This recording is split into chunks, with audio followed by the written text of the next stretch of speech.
hindi naman nila ako binigo ni Barber Marks na magbigay ng variegation.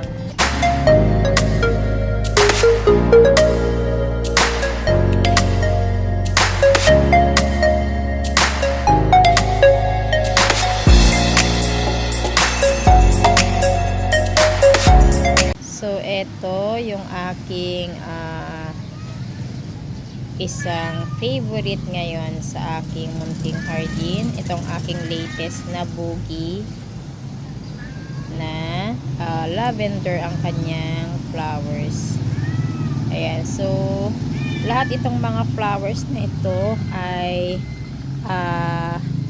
ito na yung mga naibigay niya sa akin under my care. So yan, madami rin yung kanyang mga nailabas. Yan, ito na lang yung natitira na dati nung time na nabili ko siya. So magwa 1 month na ito sa akin. Pero yan, hindi ko pa siya ayos guys. Wala pa kasi akong lupa. Yan. So ganyan na lang muna. So ayan ang aking isang favorite. Ito pa si Noyd Maranta ay favorite ko rin ngayon. Ngayong summer kasi mabait siya. Mabait siyang alagaan guys. Na talagang continuous pa rin yung kanyang pagdadahon. Na ayan, marami na rin akong natanggal dyan na mga nanilaw. Ganyan yung mga may ganyan siya Pero ayan, napakalash pa rin niya. Ito naman hindi na tumuloy ito kasi ayan sunog siya. So pinapasok ko siya ngayon diyan sa may namin, salas. Kasi nga sobrang init, medyo natatamaan siya ng init sa hapon sa kanyang place. Kaya pinapasok ko siya. So ayan, gustong gusto ko rin siya ngayon. Sa bagay, ever since naman na sa akin to, ay talagang gustong gusto ko na siya. Kasi hindi siya ganun talaga. Hindi siya maselan na alagaan compared kay itong si aking Maranta, Red Maranta. Wait lang at ipakita ko si Red Maranta. Eto si Red Maranta, nakailang try na rin akong mag-alaga nito. Pang 3 try ko na to guys. Kasi ang gusto ko to. Maganda rin kasi yung pattern niya talaga sa kanyang dahon. Diyan sa kanyang dahon. Kaya ayan, nag-try na naman ako. So sana nga, sabi ko hindi na mawala tong 2 dahon naman na pagkusay, magkaroon siya ng panibago na dahon. Pero wala pa ako makita na bago niyang ilalabas na dahon dyan. So sana naman ay sa mga susunod na araw, linggo, ganyan ay meron na siyang panibagong dahon dyan. Ayan. So samantalang si Noyd talagang ang bait niya talaga. Ayan. So, August to noon, nung na-freebie ko kay ate. August. Yes, August nga. So, medyo malash na siya noon. Pero, yan, mas lalo pa siyang dumami. Yung kanyang dahon dyan. Sa kanyang pot. Ayan, hindi na rin makita yung kanyang soil dyan. Dahil nga, ayan, compact na yung kanyang dahon. So, ang ganda niya. And ito din, itong aking lavender or purple. Kako sana. Purple na oxalis. Na ayan, ang dami niya na kasi. Kaya ayan, gandang-ganda na ako sa kanya. Na napakarami na niyang dahon. Ayan. So, ayan. Paborito ko rin siya ngayon. Ang ganda ng pagka-purple niya. Ayan. Butterfly. Ang kanyang shape. Ganda. Ito rin, itong aking silver necklace na fern. Ayan, so maganda pa rin siya. So ang ginagawa ko na lang sa kanya guys, para hindi masyadong tumaas, trinitrim ko na lang yung pinakamataas niyang mga dahon. Ayan, so kailan lang ay meron na naman akong trinim.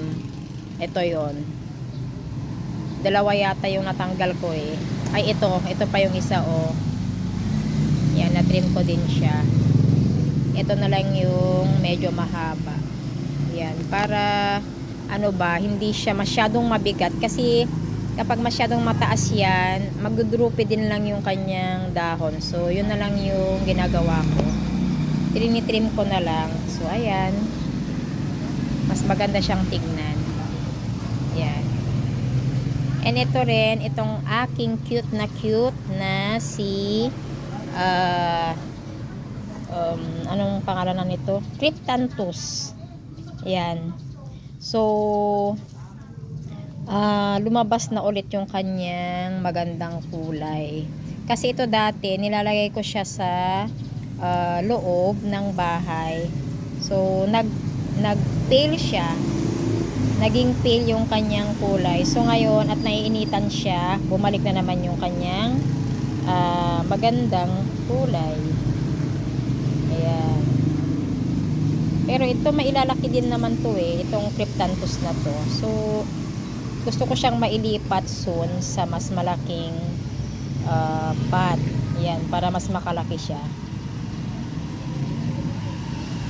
And of course, itong aking ayan, mataas na siya. Itong aking Syngonium albo na ayan, happy ako na consistent naman yung kanyang variegation guys. Lahat ng kanyang dahon dyan ay may variegation. Yan, kahit itong kanyang latest. And ayan, yung kanyang susunod dyan na pa-unfurl ay meron din. Ayan, so happy ako na ayan, tuloy-tuloy lang yung kanyang variegation na binibigay sa akin. So ayan, paborito ko na naman siya ngayon. Ayan. Kasi ito, reverted na siya noon guys. Hanggang ang ginawa ko nga sa kanya ay pinagtatanggal ko rin yung mga reverted leaves niya. Talagang kinalbo ko siya noon. So, ayan, okay na siya. And talagang pinapainitan ko din siya tuwing umaga. Kaya lang nga, hindi gaanong nakakapasok ang morning sun dito sa aking munting hardin. So, okay naman kahit kahit pahapya-hapyaw lang. Ayan. Basta everyday ko siyang ginagawa. Pinapainitan ko siya talaga. Itong aking mga variegated na plants. And ang next ay itong aking itong si isang variety ng begonia. Ayan, so 10 months na siya sa akin guys. So ayan, happy ako na napaka-lush na niya, na akala ko hindi ko siya mabubuhay, pero eto siya ngayon, napaka-lush. Kaya lang yun, hindi pa nga makalabas totally yung kanyang pink dito sa kanyang mga nilalabas na dahon, binigay sa akin na mga dahon. Unlike dito sa mga old niyang leaves, ayan, kitang kita yung mga pink sa dahon niya. So maganda to. So insert ko na lang dito guys yung picture niya na talagang pink na pink yung kanyang mga leaves. Ayan, so yun na picture ay kuha ng aking seller. Yun, so ito naman medyo lang, hindi gaano kita yung kanyang pink. So gusto ko sana yung ganito. So, okay lang. At least yan, buhay siya. And napaka-lush na continuous pa rin yung kanyang mga nilalabas dyan na mga dahon. Yan, may mga, ayan oh, may mga upcoming pa siyang dahon dyan. Oh, ayan. So, favorite ko rin siya. Of course, ito hindi mawawala sa aking mga paborito na collection. Ayan, itong aking silver na begonia na napaka lush na niya. Ayan oh. Ayan, and talagang gustong gusto ko yung dahon niya kapag ayan, bago. Kasi nagpipink pa lang. Pink pa lang yung kanyang dahon. Ito medyo ano na, nagsisilver na siya. Ito, mas pink ito. Ayan. So, napakaganda niya kasi. And ayan, nagpipink din sa likod. Pero eventually yan, kapag mag-mature na, magigreen din yung kanyang likod. Magaganyan na siya. Magigreen na lang. So, ayan. Kaya, paborito ko pa rin. And, matibay din talaga to. Itong silver begonia na to. Ayan. So, ito ay 10 months na rin sa akin to, guys. Ayan. Kagaya nito. Hindi ko alam ang ID nito eh. Ito din pala. Ako lang ang nag-ID sa silver. Silver. Ayan. Ito pa, syempre itong aking oldest na begonia. Ayan, so nilipat ko na siya ng pwesto, guys, dahil naiipit na yung kanyang mga ibang dahon doon sa dati niyang place. So dito ko na lang siya nilagay. Ayan, para free yung kanyang mga dahon na makaano ba. Kasi itong pinakamataas ay medyo nasasagi doon sa pinaglagyan ko sa kanya dati. So, dito ko na siya nilagay. O yan, kita nyo naman, talagang, ayan o, hindi na makita yung kanyang pot sa kanyang, sa dami ba, kako sana. Dami ng kanyang dahon dyan. Na, ayan, talagang sabi ko nga, matibay din itong begonia na to, na ilang years na rin, ilang summer na din ang nagdaan, ay ayan, buhay pa rin siya. Ayan, hindi ko rin alam ang ID nito, guys, basta begonia siya. And ayan, maganda rin ang likod niya oh. Ito din si Cookies and Cream Daifen. Ayan, tatlo yung kanyang dahon nung nabili ko, and ayan, dalawa na yung kanyang naibigay sa akin na dahon. And meron na rin siyang upcoming dyan. Meron na, ayan o, yan, palabas pa lang. So ayan, medyo malalaki na rin tong mga naibigay niya sa akin na dahon. Ayan. So ito yung nagpapaganda sa kanya, yung mga green na spot niya dyan sa kanyang dahon, yung dark green. And then yan, may mga maliliit pa. Ang ganda. Cookies, si Cookies and Cream, or sa ibang lugar, White Army pa ang ID nila dito eh. Yan, ganda naman kasi nito na Daifen. Ito din, si Red Ruby, ay paborito ko rin siya ngayon dahil nga, ayan o, ang lalaki na nitong mga ano nyo, mga latest na dahon niya, guys. Kaya ayan o, ayan, tingnan nyo dito, maliliit pa dyan. And then yan, palaki na siya ng palaki. So ayan, ang ganda. Ganda ng kanyang itong dalawang dahon na to na napakalaki. I'm sure Etong pa-unfurl ay malaki na naman to. So, ayan. Kaya ako siya paborito din ngayon. And, ito rin, yung isa pang variety ko, si Moonshine. Na, ayan din, malalaki na rin yung mga latest niyang dahon. Kaya, ayan, maganda na silang tignan. So, ayan, ang dami kong paborito ngayon, guys. Diba? Kasi nga sila yung mga magaganda ngayon, nagpapa-impress sa akin dito sa aking munting hardin. Kaya ayan, mga paborito ko sila, and yung iba ay talagang malalash na, madami ng mga dahon, and ito mataas na din to, itong dalawa. Ayan,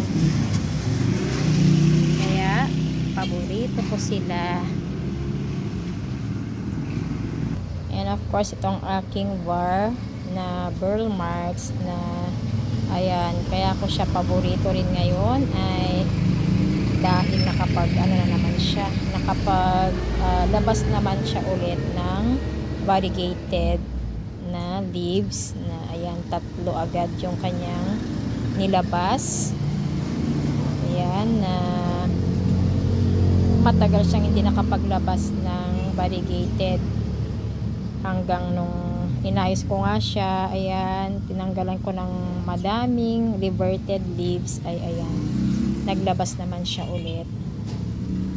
And ganito rin si si PPP na kahit hindi ganon karami, kalalaki yung variegation na nilalabas, ay at least meron siyang variegation dyan sa kanyang dahon na hindi naman nila ako binigo ni var Burl Marks na magbigay ng variegation.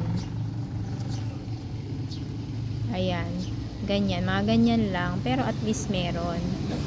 Ayan, so maalikabok pa itong mga dahon nila, hindi ko pa sila ulit napunasan. And ito din, si mother plant ay meron ding variegation. Ayan, meron ako nakitang variegation dyan sa kanyang new leaf. Ewan ko lang kung meron pa dito sa hindi pa nag-unfurl na part. So, sana ay meron din. So, ang gusto kong ano niya talaga ganito sana, oh. Ito, yung iba nga nag-half moon. So, ito nga half moon siya, pero ito ay hindi kagandahan din yung nilabas niya noon. Na yung shape ng dahon ay hindi maganda, maliit siya na ayan, medyo may kulubot sa kanyang dahon. Yan, faded na yung pagka-pink kasi matagal na to. Pero ayan, hindi ko pa rin siya tinatanggal. Okay pa naman. Hindi pa naman siya nanilaw. So ayan, at least meron pa rin sila nilalabas na variegation.